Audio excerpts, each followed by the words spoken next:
Parents know that children get messy even when they're not trying. When they're little, they have diapers that need changing, noses that run, dinner plates that mysteriously end up on the floor, and face plants into mud puddles. When they're older, they have sports uniforms that get stained with mud, blood, and grass, and they make kitchens and bathrooms explode. And that's why many parents give up any hope of having nice things in a clean house until the children grow up and leave. But then they come back with grandchildren. It's not just children. Life is messy. Those times when we get cleaned up and make ourselves presentable are rare. We used to make a big deal about dressing up for church every week and for traveling and even going to work. Times change, though, and we have a much more relaxed standard of what's acceptable. Even so, there is a standard, and those who can't or won't measure up to it might find themselves cast out of polite company. The middle chapters of Leviticus explain why a person can be excluded from society. Often it's because of the normal, messy things of life, such as giving birth to a child, or in sickness when nasty things start leaking out of our bodies. In those cases, separation from people is a good thing. What new mother, for instance, would want to be out and about immediately after delivering her baby? And what sick person would want to endure the discomfort and embarrassment of sharing their condition with others? Well, that's why God specified what to do in those messy times and what it would take to be reintegrated into community life. God also explains how to be ritually cleansed for participation in the temple service. The protocols for drawing near to the Lord's table, his altar, are still in force. One day, perhaps soon, we'll understand better what that means when there's a new temple in Jerusalem. For now, it's enough to understand that our God is holy, set apart from his creation, and that he expects us to approach him with reverence. It's helpful to remember why our Creator is set apart. That's the result of the decision by our first ancestors to challenge the Creator's protocols and establish standards of their own. Each generation has made similar choices.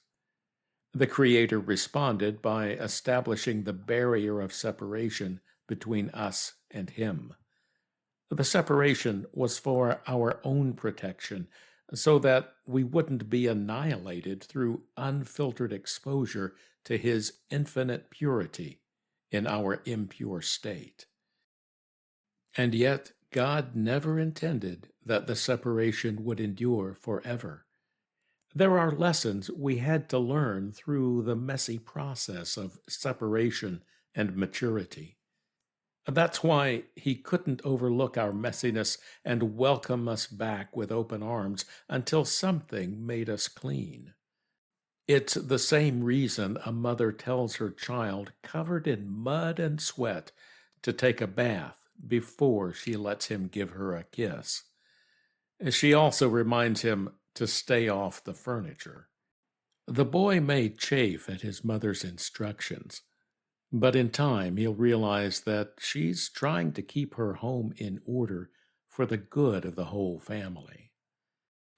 This is why God gave Israel the temple protocols.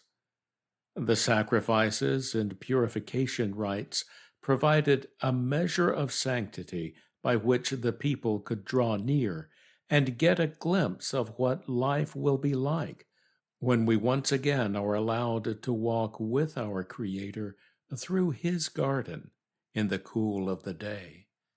Israel was supposed to model this lesson for the whole world, and in fact they did. They still do. That's one of the reasons the God of Abraham has gone to great lengths to preserve the Jewish people as the visible remnant of Israel and proof that he not only exists, but comes through on his promises. The camp of Israel, in the form of the Jewish state, has been reconstituted on the land God gave to Abraham and his descendants, just as God promised. So, where does that leave us who aren't Jewish? In a sense, we are outside the camp in the unclean places of the world. That's the picture we're supposed to see from those passages about leprosy and the outcasts afflicted with it. It's not about a skin condition, it's about a heart condition. Sometimes people get so messy in their ways of thinking that they can't help but make the wrong choices out of habit. They get so wrapped up in a chronic condition of ickiness that no one, not even their maker, can stand to be around them. They are removed from the camp, so to speak, unless and until they can be cleansed and rehabilitated. That's all of us, of course. We can't get into the camp because we're one big mess from head to toe. The only way we can even know we need to be cleansed is if someone from inside the camp comes out to help us. That's what our Messiah did, as the letter to the Hebrews says.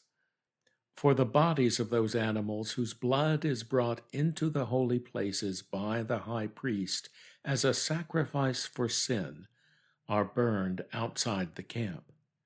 So Jesus also suffered outside the gate in order to sanctify the people through his own blood. Therefore, let us go to him outside the camp and bear the reproach he endured.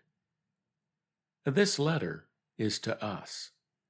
We become Hebrews when we cross over with our Messiah to the place where we are cleansed and made new.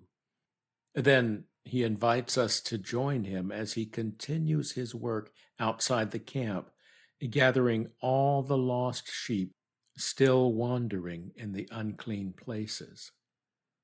One day, very soon, the gathering will be finished, and our good shepherd will lead this flock into the camp and join them to the flock already there. In the meantime, we've still got work to do here on the outside.